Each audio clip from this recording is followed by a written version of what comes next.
ball away. For point number 2 for Windsor Drive. 2-9 sounds like a big deficit, but a few points in their favor, and it's a closer game than it may look on paper.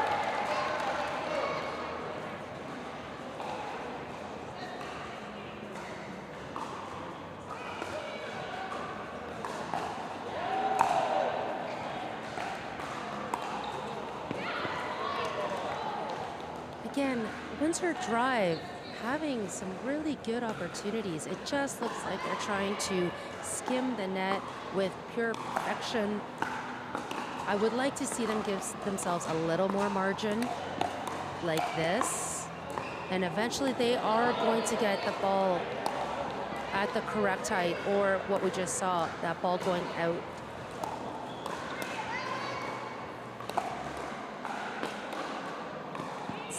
Audrey giving herself a little more margin. Same with Natalie. She gets the look that she wants. Once you get that opportunity that you have created, it's important to just pull that paddle up and control the body to finish what you've started.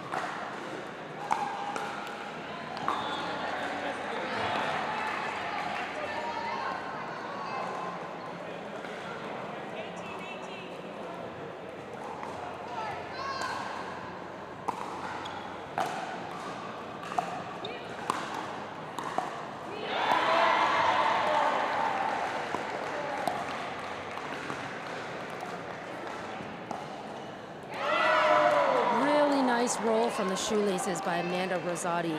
It was so off pace. I mean, I think it actually locked in the players on the Windsor Drive side, just feeling a little unsure about that off-pace shot. I'm all about off-pace shots, switching up the momentum.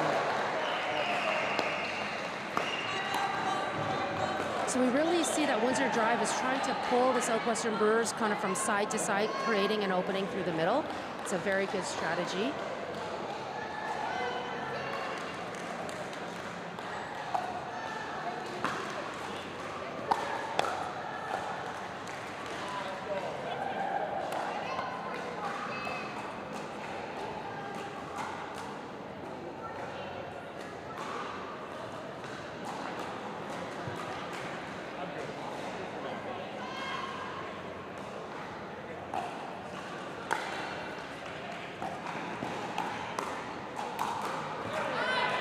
Nice controlled from Natalie Araya.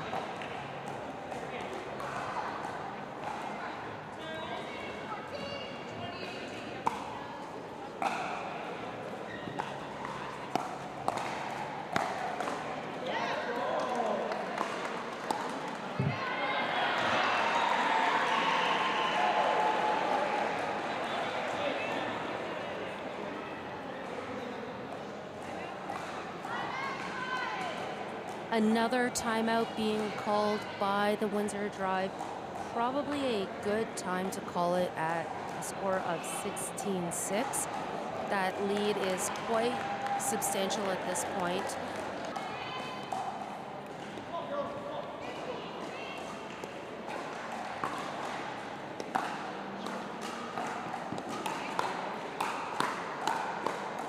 Nice defense by Kalist, and with such solid defense, Araya chooses to go over to Rosati and test her hand. Both the players on Southwestern Brewers looking locked in, ready for anything that is being fired their way. That ball is wide. That's a good supportive call by Araya. Audrey very focused in on the ball itself, not looking down at the line. Natalie there to support for the line call.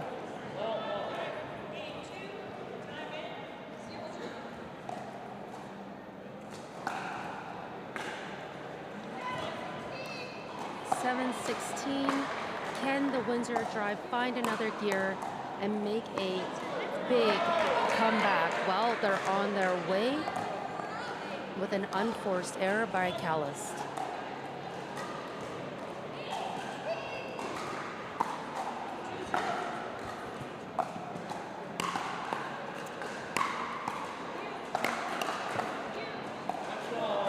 So the defense of Araya is great. She's got her paddle down in a perfect position. What's happening is that the ball is coming off the ground and straight onto her paddle, which actually elevates the ball, which is why, yes, she's getting that ball back. The ball is sailing higher and higher as it travels across the net.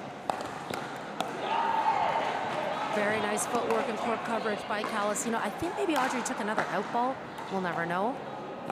Amanda runs that ball down, just trying to control it. She knows if that ball goes any higher over the net, Natalie will absolutely demolish it.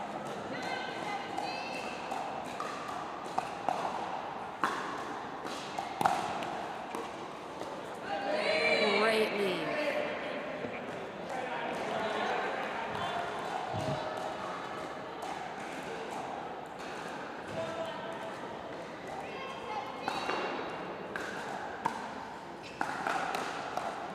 And we are live across both courts, folks. We've got men's doubles happening on court 1.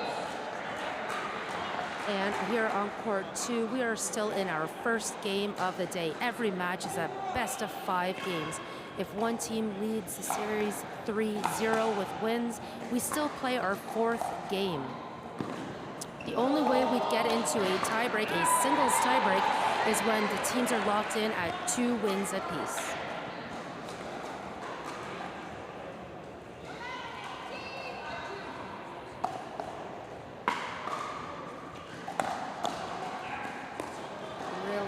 Drop attempt by Audrey, but somehow it pays dividends for her. She just had a wide open side of the court. I mean, not really sure where Amanda was going, but it works out in the Windsor Drive's favor.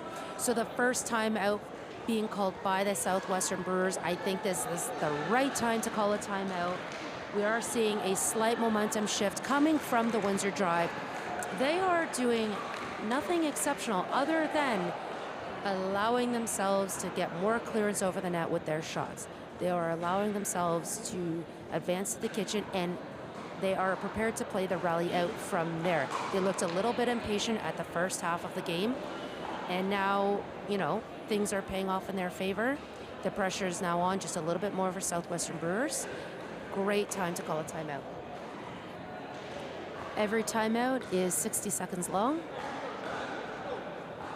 Players can end their timeout sooner than that.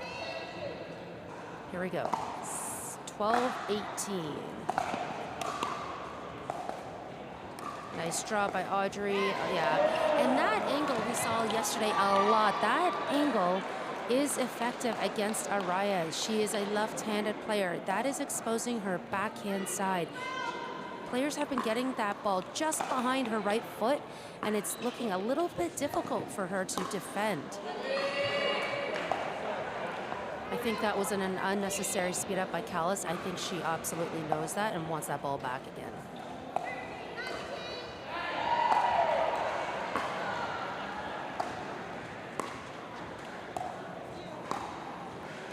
So here we see that Southwestern Brewers are pushing Audrey back. I like that Natalie is maintaining her spot on the non-volley line, not backing up with her partner. Okay, so, you know, Southwestern Brewers are testing Araya laterally. This is left to right, also challenging her vertically, sending that ball up above her head, her shoulder, her paddle. I would like to see a little bit more dynamic from the Windsor Drive. Same thing, testing laterally, and, well, they'll have to wait for the next event to try testing the Southwestern Brewers as they take the win pretty handily, 21-13. That completes our first game. Next up, we have men's doubles. Stay tuned, everyone. We will be right back.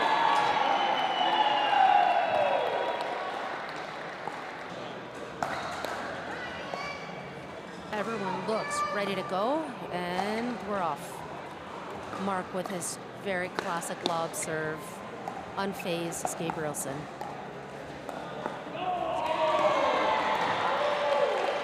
All 4 players receiving a chance to hit that ball, and it's Cleminson with the first error of the game, awarding the first point to the Windsor Drive.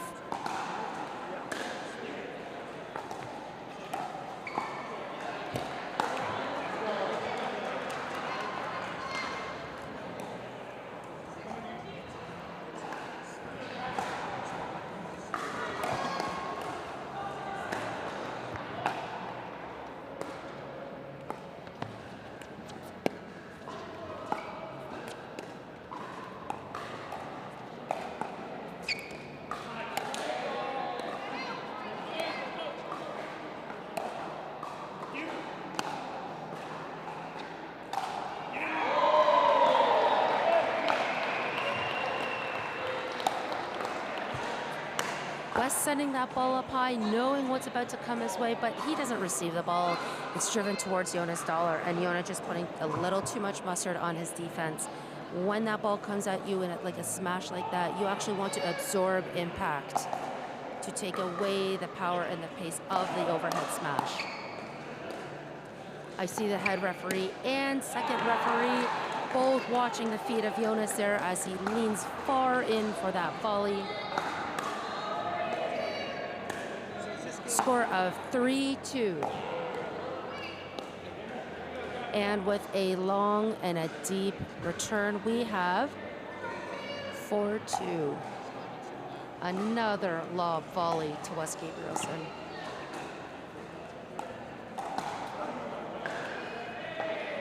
Mark is wondering why he made that decision. He's great at jumping the non-volley line, the zone, for an Ernie. I just don't, he knows it. The angle was not there. Wes's anticipation is pretty spot on. Unfortunately, that tweener doesn't pay off in his favor, but it was a good try.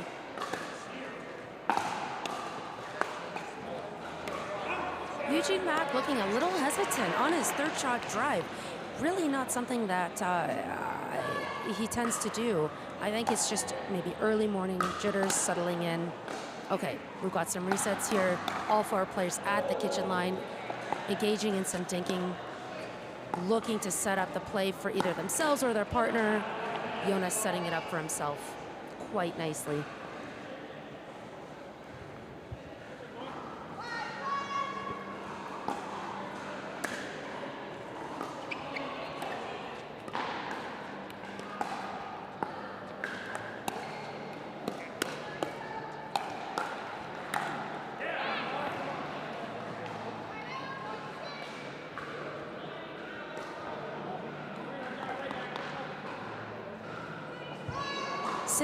This is a back and forth game, as to be expected.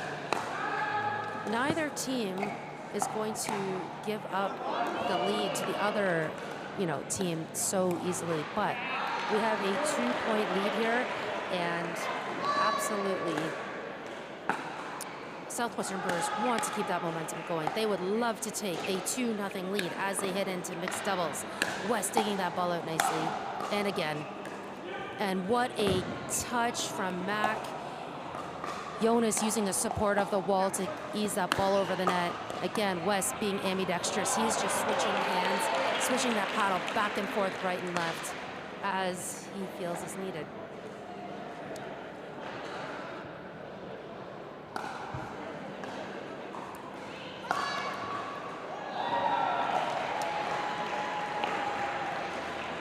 I mentioned this yesterday, Wes Gabrielsen electing to go with a one-hand backhand slice return.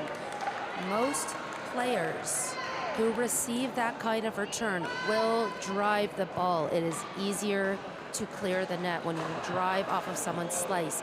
And in fact, you often get more power on your drive from that slice itself. However, Mark Cleminson has been dropping Wes's shot, and it may not look it, but it is actually harder to third shot drop off of a slice return. Really well done. Okay, so Windsor calls their first timeout, probably led by the vet Wes Gabrielsen. Everyone taking water, taking a break, and I'm going to take this opportunity to, I've got a visitor in the booth right now, and I just want everyone to know that I've got a co-pilot with me for the rest of this match. Great to be here. My name is Rick Schwank from Owl Sports, and just happy to join the podcast. Awesome. Well, good morning, Rich, and thank you so much for being here. This is the first time we're ever meeting, so first of all, pleasure to meet you. And not only are you the owner of Vancouver Owls, a newly branded team for this year, you are also the proud owner of the Owl Paddle. Correct. So I'm actually the Chief Marketing Officer for Owl Sports. That actually does, we're happy enough to actually launched about 18 months ago, so we're one of the top 10 market share paddles in the world right now, actually. So the first and only paddle that is CLIENT certified and full USAP certified. Congratulations, that's actually incredible. Back to the action. Yeah, but I want to talk more about your paddles in a sec. Okay, I like to see coming out of the timeout that all 4 players have settled down. They're going back to some methodical dinking. Jonas just sitting that backhand slice dink a little high. Eugene Mak taking full advantage of the float that was created from it. There's Mark going again for the drop. I mean, yeah, great drop. And setting his partner up. So the setup is coming off of Jonas's paddle. He is popping the ball. They're just putting it to his backhand and waiting for the opportunity to come. Jonas does have a 2-hand backhand dink. I'm surprised he's not giving it a bit of a shot right now. Wes looking to insert himself as much as he can just to get the play going for his team. They are going to take that lucky unforced error from the Southwestern Brewers for their 6th point of the game.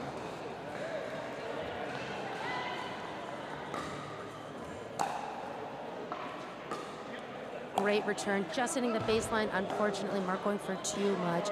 A lot of rotation through his weight transfer and his hips, sending that ball wide for a score of 7-8.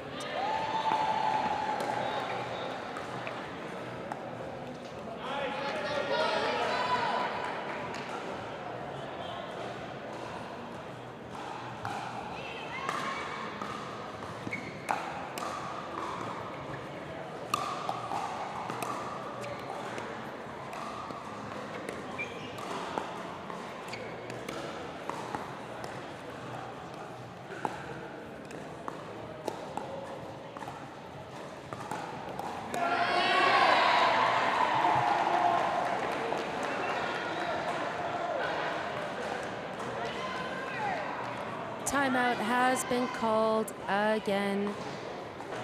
And we're back out of the timeout.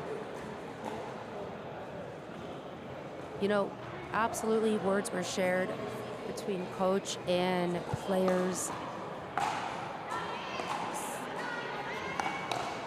9-7 is the score coming out of that timeout.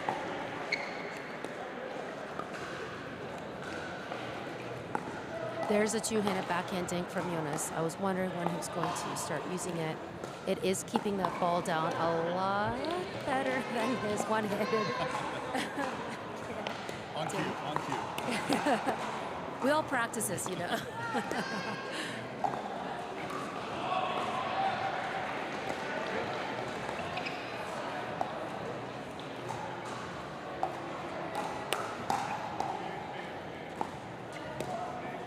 Nice exchange there, great resets. Oh, but the ball just pops up and Mak knows it.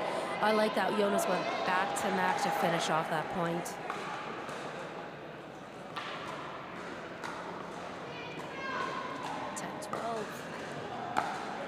Once again, everyone, my name is Sarah, and I am joined in the booth today, this morning, with the owner of the newly branded Vancouver Owls, Richard. Rich, once again, welcome here. Appreciate it.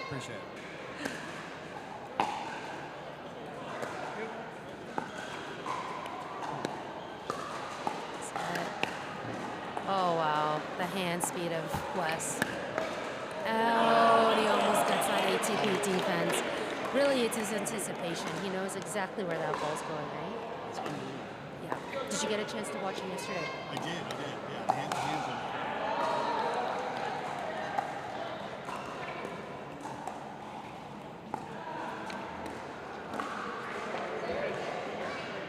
Wes just looking to insert himself there as Jonas is getting the majority of the balls.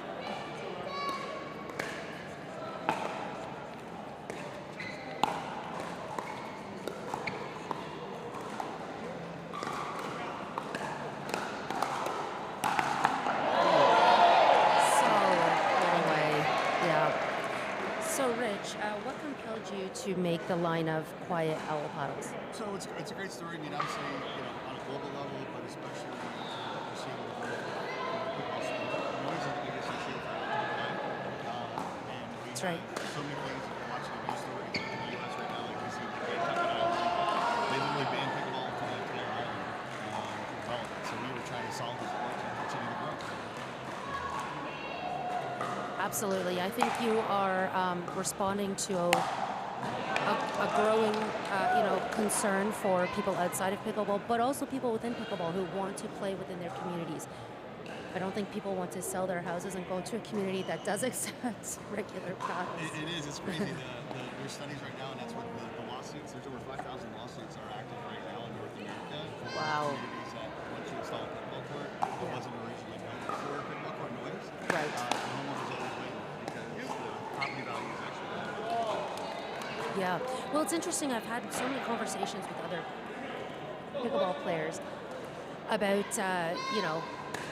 this growing concern and how urban developers really have, unless they play pickleball, they have zero sense of the impact of the sport.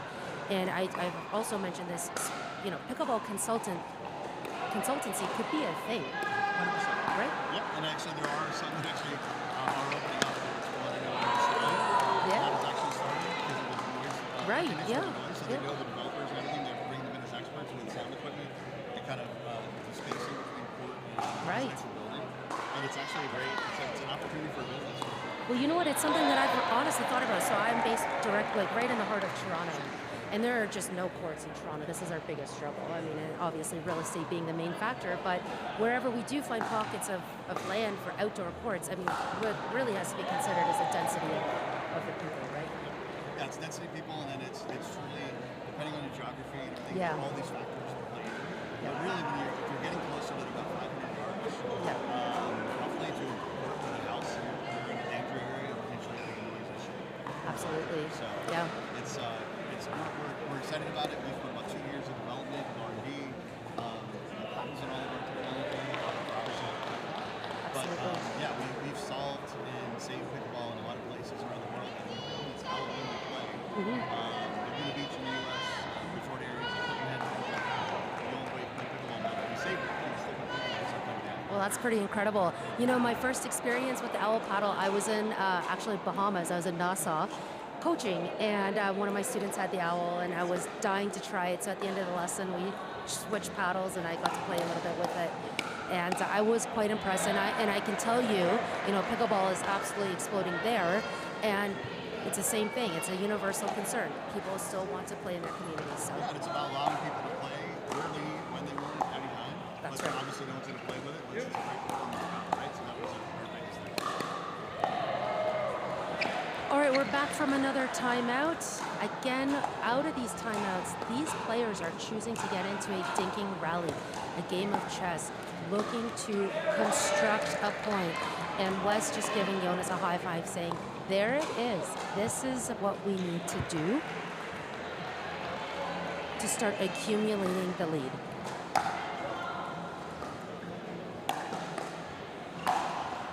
Oh, gotcha.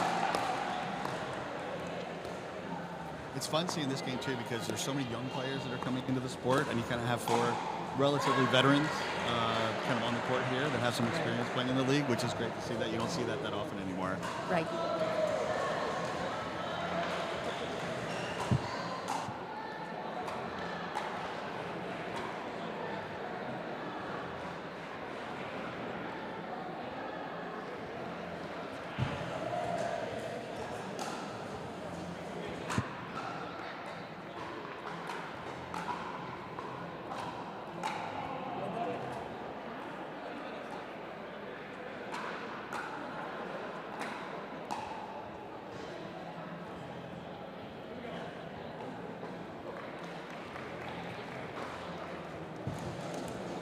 All right, time in 1913. We're coming into the end of this match, end of this game, potentially. Oh, for the Southwestern Brewers, but a missed serve. 15-19.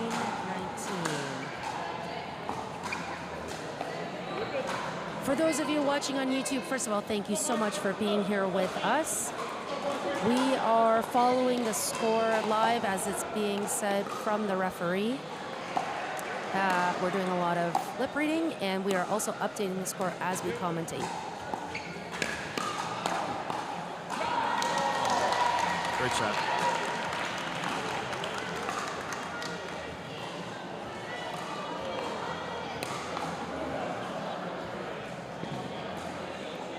All right, that is game, and the Southwestern Brewers take a commanding 2-1 8-0 lead in this match, best of 5 games. It is now up to the teams of Windsor Drive to take both mixed games in order to push this match into a singles dream breaker. Folks, we will be right back. Stay with us.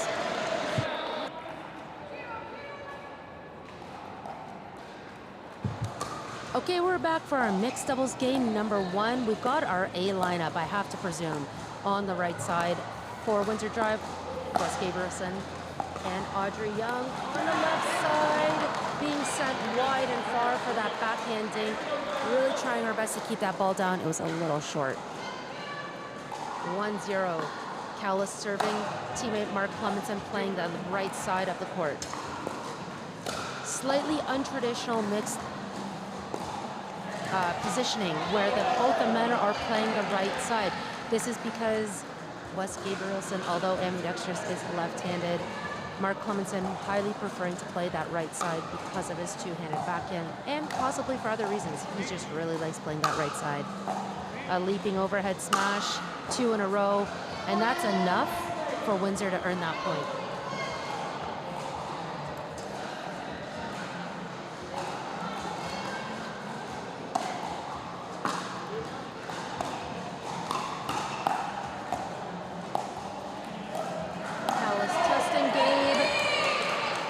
Cleminson testing Gabe. He's ready for both of them. Serving from the right side, or right hand, excuse me. And paddles back in his left hand.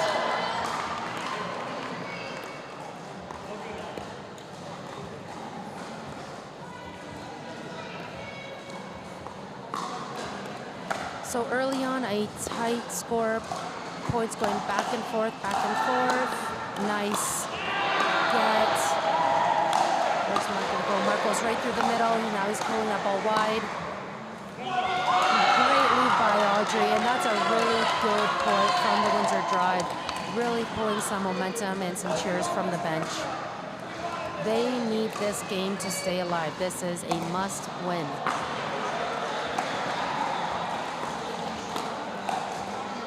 Great lead again. The court awareness from the Windsor Drive is on point in this game.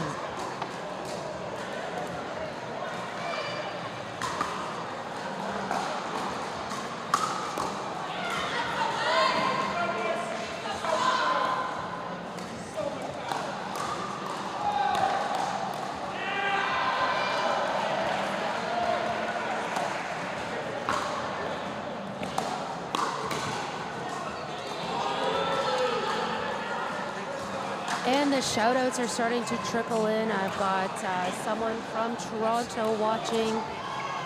Actually, 2 of them watching together. Shirley, Eleanor, thanks for watching. And all the love to Toronto Pickleball Club. Thanks for watching, guys.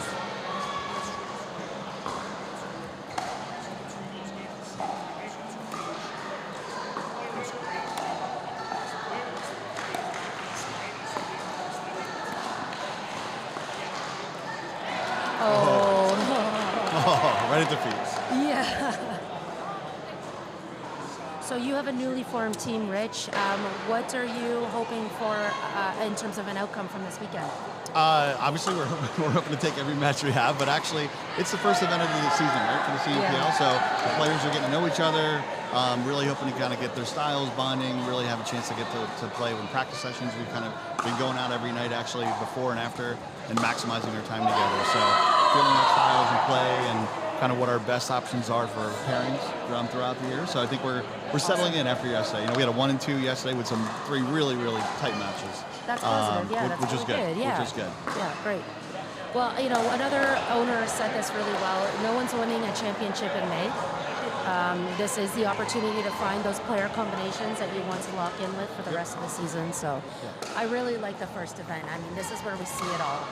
100%. You got everybody seeing everybody play. We have a lot of new players in the league this year. Like really do a lot of new players. So it's great to see them see their styles, their play levels, and everything on showcase. That's right. Okay, so we have a bit of a controversial line call.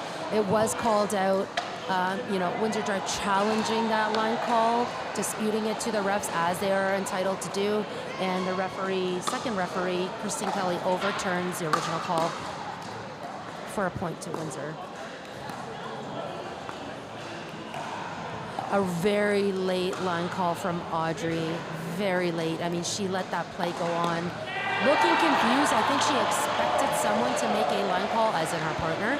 It didn't come, and she makes it quite late. Okay, there's the dispute from Mark Cleminson. Just kind of wondering if it was in fact out. I did see it wide. I saw it wide. It wasn't a call. Yeah, it was very, very late. And that's two or three points in a row with some line issues, so yeah. Right. Well, and there's a controversy with line calls in general as well. Do we have lines people, but the players want to make the calls themselves? It's part of the growth of the sport, right? So especially if as we're developing it and making it a professional sport, the technology will start coming into play here, whether it's human or adding some technology to be able to take the guessing game out a little bit. I think will be key long term. Right. Okay, ball back in the hands of the Southwestern Brewers. 8-9. Windsor with the smallest of leads, but increased by Audrey's redirect, two-handed backhand roll volley. Very nice. I mean, that is some good composure by the young player.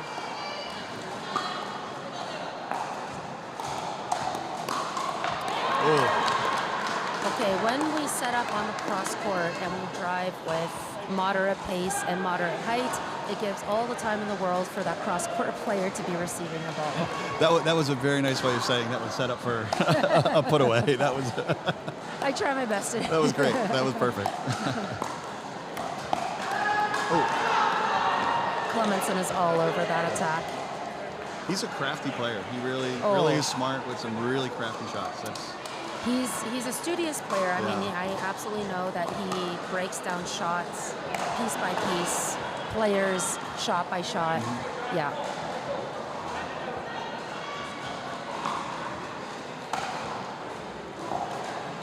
West looking to take a large amount of court, kind of narrowing down the angle that the other player, the team on the other side can hit to. They want that ball to go to Audrey.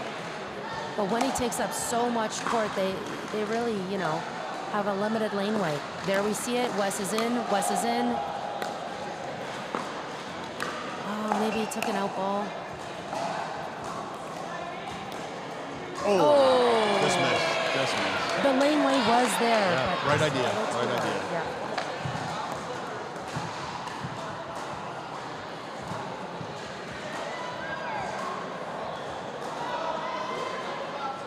Another timeout being called. I like to see that these teams are not afraid to call a timeout.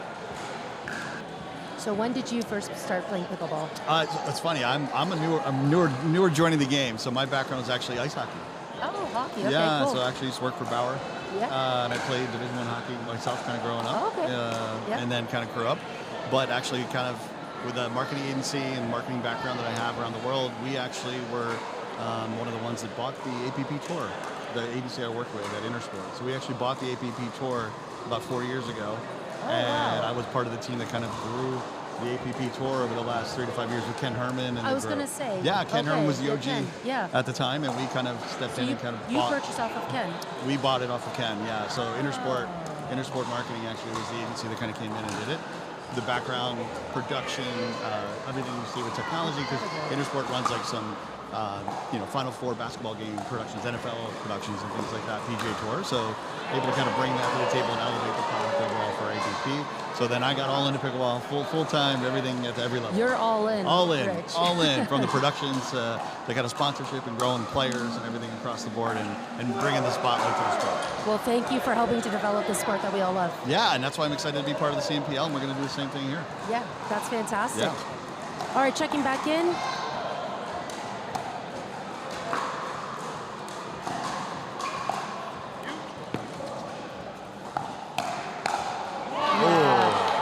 Southwestern Brewers had Audrey just kind of on her heels, a little off balance. They knew exactly where to put that ball to finish off the point.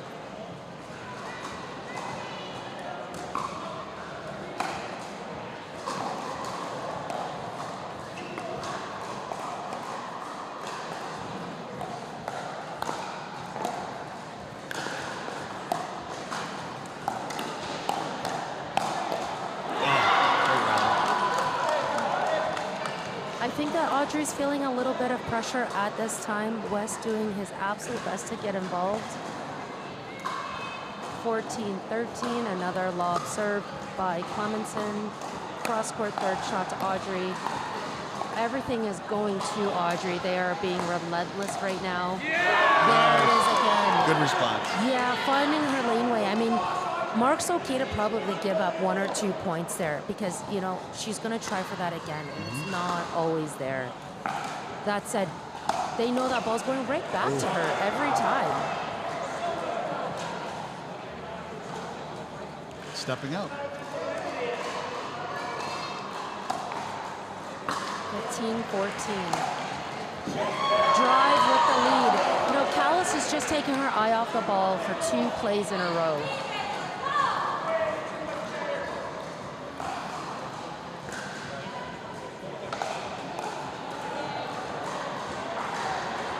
Timeout being called by Southwestern Brewers. I like that timeout. There's a 2-point lead happening for Windsor Drive.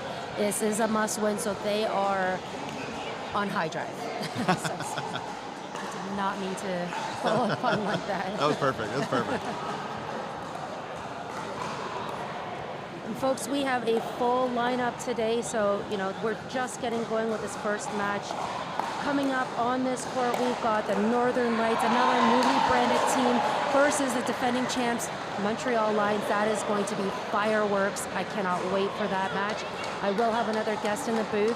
Stay tuned. On court 2, next match, we've got the Rush versus Toronto United. Huge fan base with Toronto United. Their crowd is loud and proud. And also another great match to take a look at.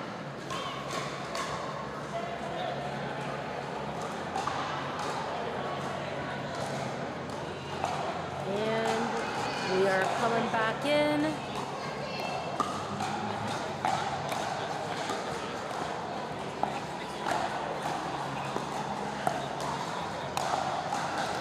As we saw in men's doubles, coming out of a timeout, the players engaging in that dinking rally.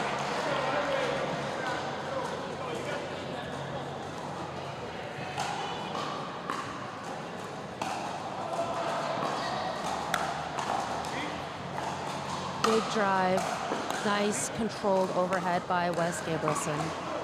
He's going to keep his hands on that ball. Nice draw. Smart play. Smart play. It is a smart play. When I'm coaching, I often say we don't want to invite players in, especially when they're athletic and have mobility.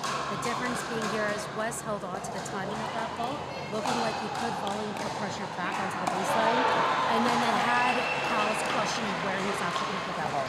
Absolutely. Audrey's anticipating the attack from Cleminson straight down the line. She knows it's coming and she's hesitating. She's pulling her body away from the paddle and the paddle's coming out, which is creating instability. If she leans her chest forward into these attacks, she may have a chance at punching that ball back at her. She's just going to have the confidence she can make the shot. That's right. That's better said. Yeah. Ooh. That was...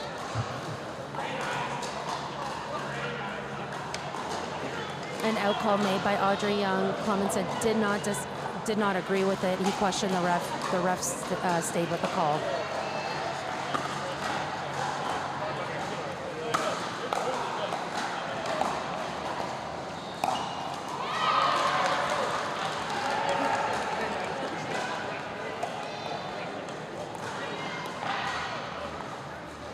They don't get enough credit. They really don't. They really don't, and they're critical to our sport. I was listening to a podcast, an old podcast between Ben Johns and Rob Nunnery, so that's going way back. And Rob said the refs are only talked about when something's wrong, kind of like a Yelp review. People go into Yelp and trash a restaurant, and that's the only time they'll talk about a restaurant. So, yeah. No, we need to give the referees a lot more love for sure.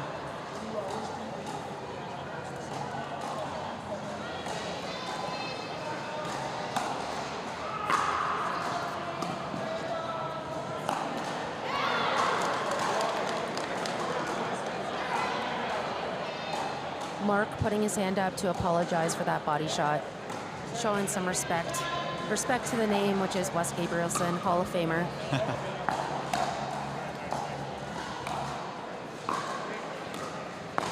Oh, nice, Audrey. What's your favorite part of the sport, would you say?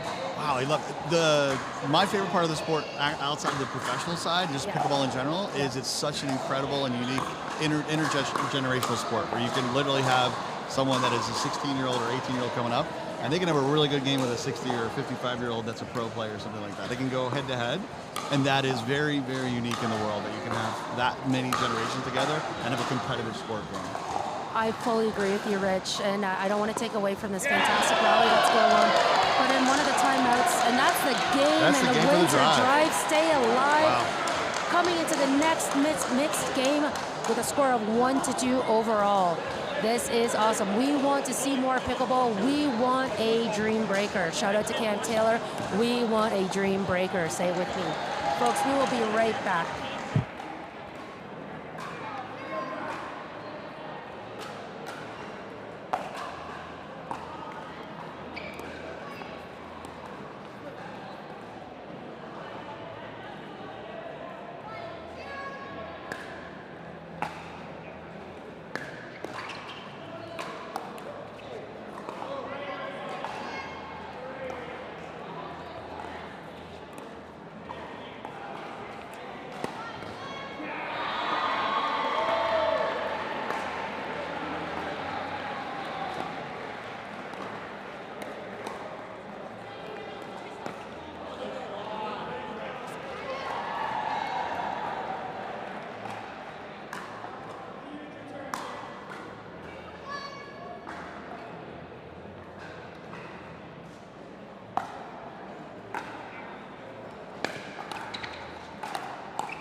We're back here starting the fourth game of this fantastic match between the Drive and the Brewers.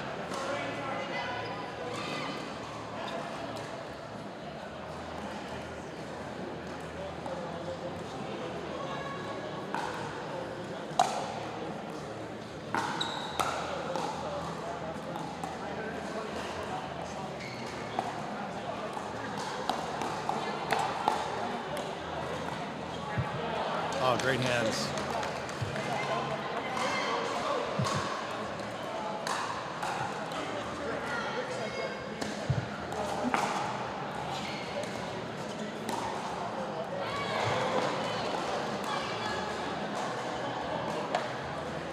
Quick points here to start the fourth game.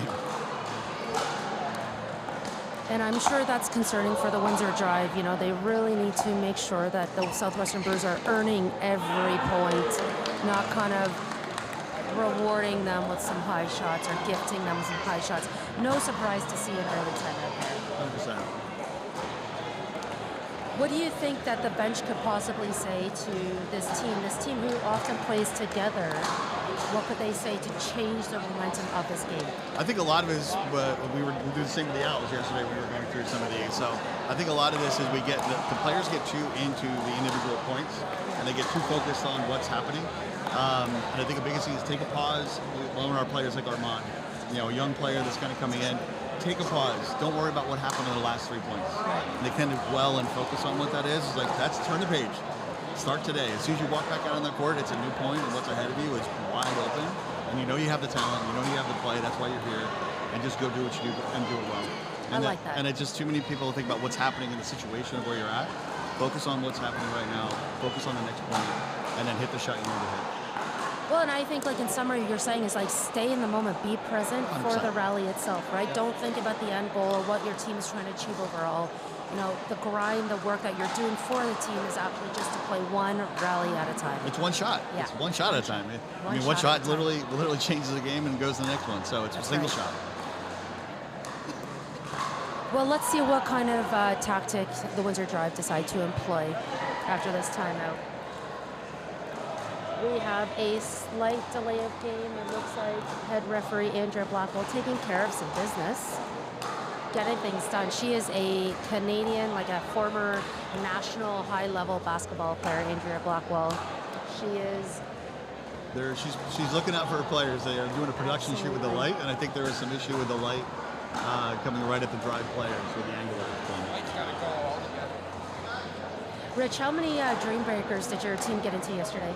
We had two of the three. 2 of 3? 2 of 3, yeah, we had the Dream Breakers. So, and the Dream Breakers went to within 3-4 points at the end too. So okay. There was a long matches for our players yesterday for the first. So. And what's the consensus? Do your players like playing singles in general? I think they do, and I'm a little biased because we drafted a couple players that are very strong in singles for that reason. Yep. So Smart. we thought there was going to be really the competition overall in the league is elevated this year. I think the teams are closer than they've ever been. Yep. So I can see a lot of Dream Breakers happening this year, and I think that's going to be a component to team success, is being able to play singles. Absolutely, and we love to see more pickleball, so bring it on, players.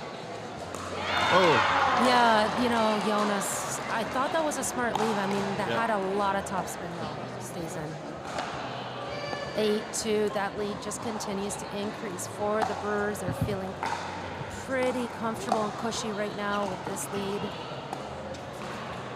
Here we go, cross-court dinking. Nice response by Jonas. Ooh. Really nice work by Jonas, getting himself involved there, taking control of the point for their team's 3rd point, a must-needed point.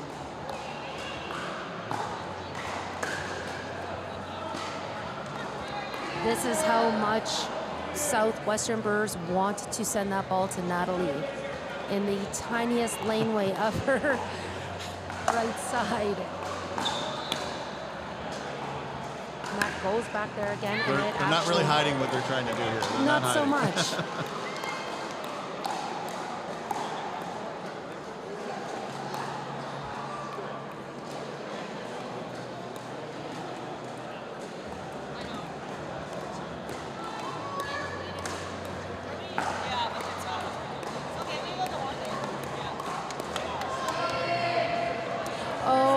Foot fault was called, so not only was that ball deep and long from Rosati, there was a foot violation.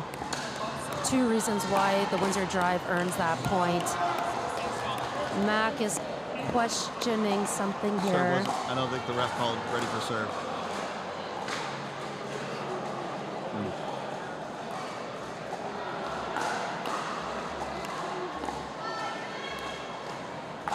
Got away with a warning? Yeah, generous. 5-9, here we go.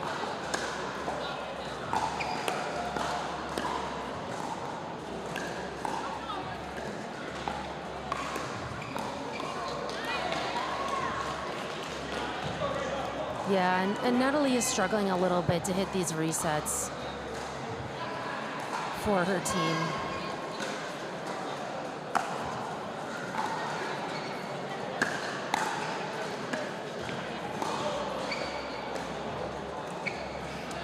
It's a nice volley by Natalie, though. And her footwork is on top of these wide dinks that were causing her troubles. Yeah, that's a really uplifting play by Natalie, doing a lot of work for her team there.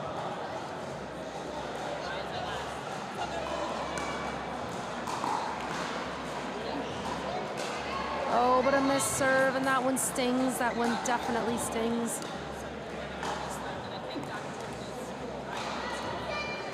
(11-6) is our score, so Brewers hitting the halfway point. 11 of 21 points already accumulated. Now 12. Great teamwork by these two. Looking more and more comfortable playing together with every rally.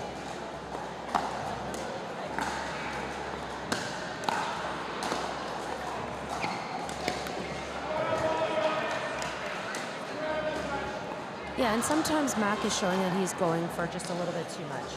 I think they're getting a little confident and feeling like they want to put this away a little bit, so I agree. A little extra aggressive that doesn't need to happen right now.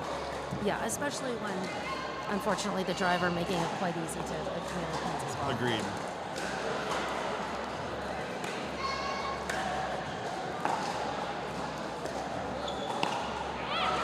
It's something we talked to our team about yesterday, too, is that with the rally scoring, unforced errors are a massive part of the game.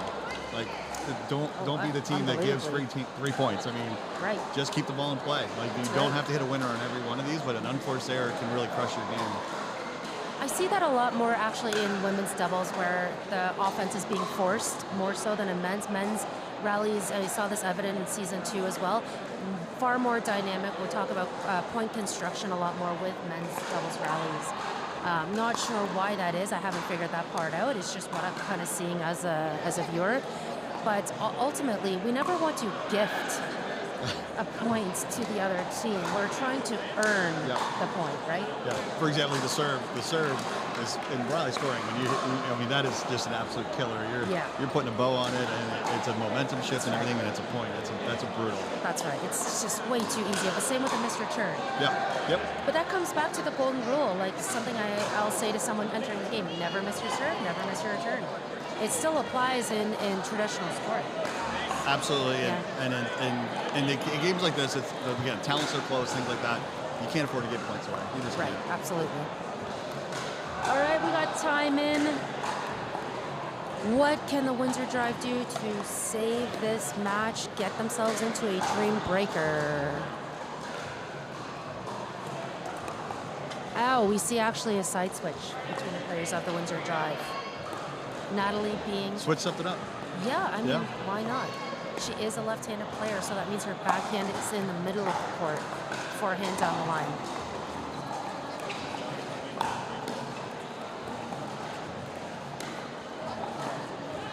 Nice get by Natalie off the net. Really nice control. Oh! It was close, but it's out. It's out. Confirmed by the team of Windsor Drive on the sideline. That's when you know you're good. Yeah.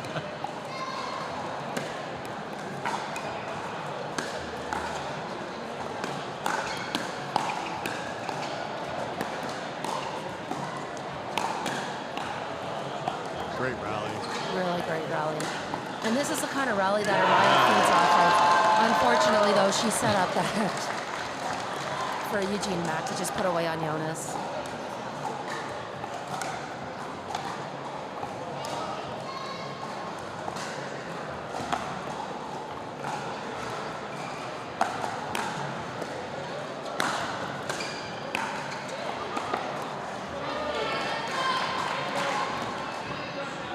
The points are trickling in for the Windsor Drive, but they need to shift that momentum even more. They need to accumulate a few in a row. They need to run. Don't give up. Easy and not points. that. On cue again. On cue again. On cue again. We go to school for this, Rich.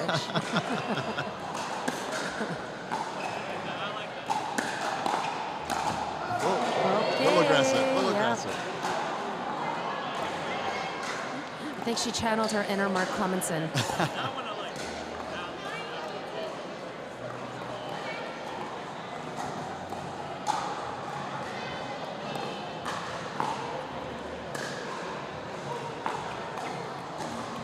(9:17) now 10:17.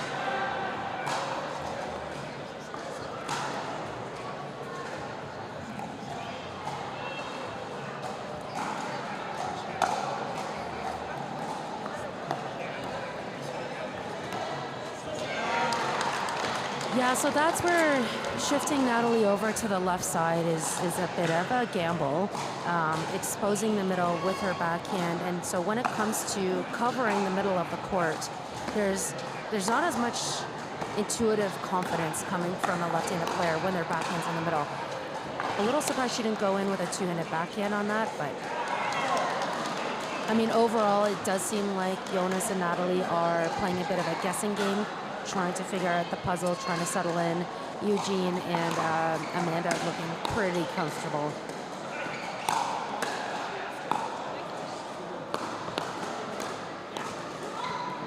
What a get by Natalie. That's a great get by Natalie. What a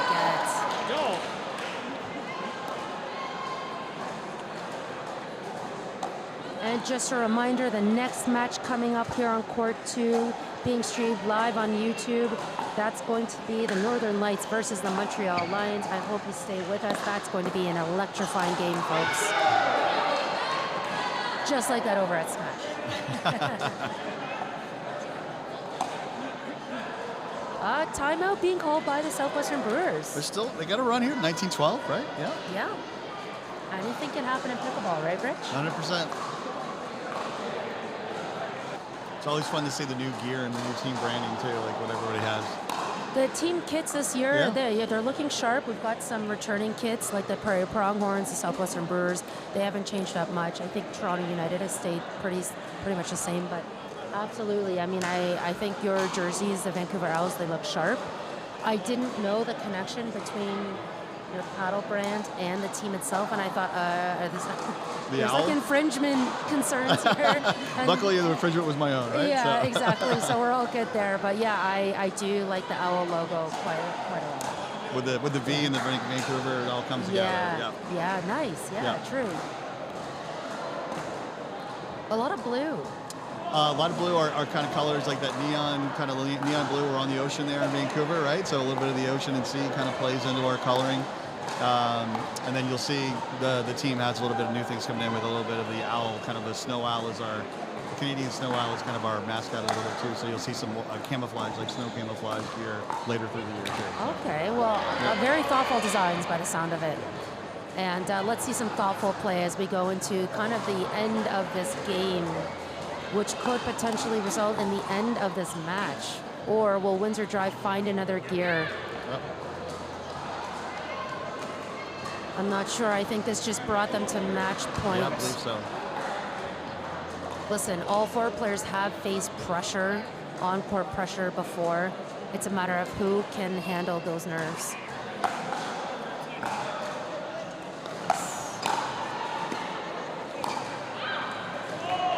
That ball is out, and that is the match.